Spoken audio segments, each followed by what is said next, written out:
SAW diutus untuk apa? Untuk dicontohi, diciplak hidupnya. Cara makannya, cara tidurnya, berpakaian, bahkan cara jalannya saja. Para sahabat contohnya, Nabi jalan begini. Bukankah ada hadis yang mengatakan sahabat berkata Rasulullah SAW kalau jalan seperti orang turun dari bukit. Mereka sampai membahasakan itu. Rasulullah pernah keluar kepada kami menyisir rambutnya dengan rapi ke arah sebelah kanan belakang. Ditunjukkan, gitu kan? Rasulullah SAW menyukai ini. Rasulullah SAW memakan dengan cara begini. Diajarkan kepada kita semua agar kita contohin. Yang jadi masalah bagi kita ini, kita selalu mau buat apa-apa yang tidak diperintahkan oleh Nabi SAW. Selalu alasannya baik. Sekarang kasus berdoa setelah sholat. Doa adalah ibadah, nggak ada masalah doa. Tapi kalau kita mau ikat antara sebuah ibadah dengan ibadah yang lain, tanya dulu. Rasulullah pernah ikat nggak? Pernah pertemukan nggak? Ziarah kubur dengan baca Quran. Ziarah kubur ibadah, baca Quran ibadah. Pernah nggak Nabi baca Quran di kuburan? Itu tanya.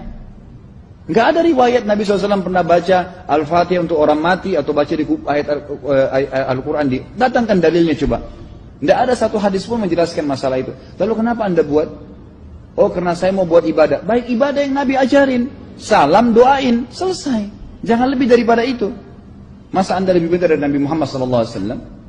Habis sholat, memang paket yang Nabi tawarkan, yang beliau selalu kerjakan adalah zikir. Setelah sholat, dengan zikir sholat yang sudah masyhur, istighfar, kemudian baca Allahumma antas salam, sampai membaca ayat kursi, al-ikhlas, al-falaq, an-nas, baca subhanallah, alhamdulillah, Allah akbar 33 kali, sampai terakhir baca, digenapkan la ilaha illallah wahdahu la syarika.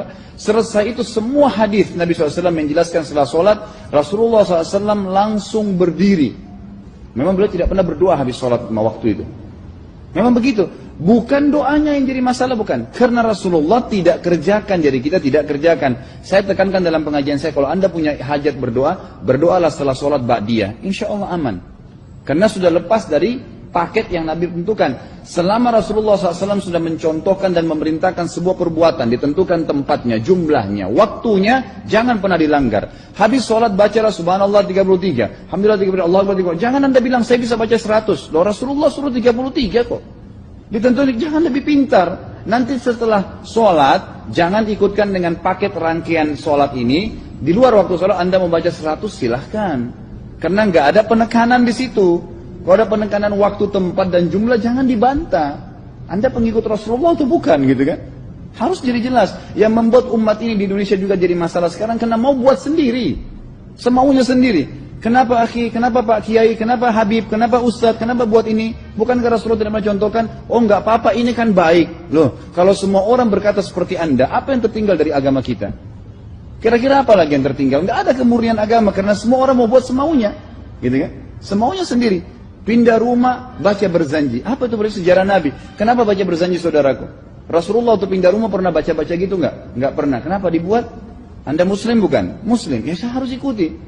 Kalau tidak akan terus ini mengakar nih. Anda buat satu bid'ah sekarang. Bid'ah itu lawannya sunnah. Anak anda akan buat 10 bid'ah. Cucunya akan buat 100 bid'ah. Akan banyak bid'ah merakar di masyarakat. Dan agama akan ditinggalkan. Kemurnian sunnah akan hilang. Gitu kan? Dan ini bahaya. Ingat. Nabi SAW mengatakan kepada kita dengan hadis yang sangat jelas. Hadis sahih riwayat Imam Ahmad bunyinya begini. Semoga Allah merahmati umatku.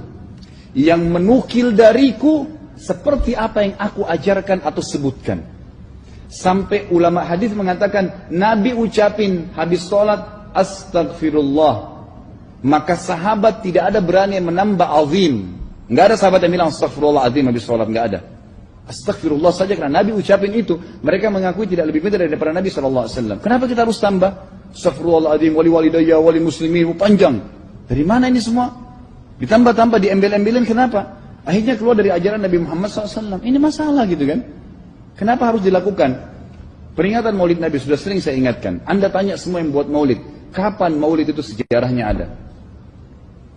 Semua buku sejarah menjelaskan tahun 230 Hijriah. Nabi meninggal tahun berapa? 11 Hijriah.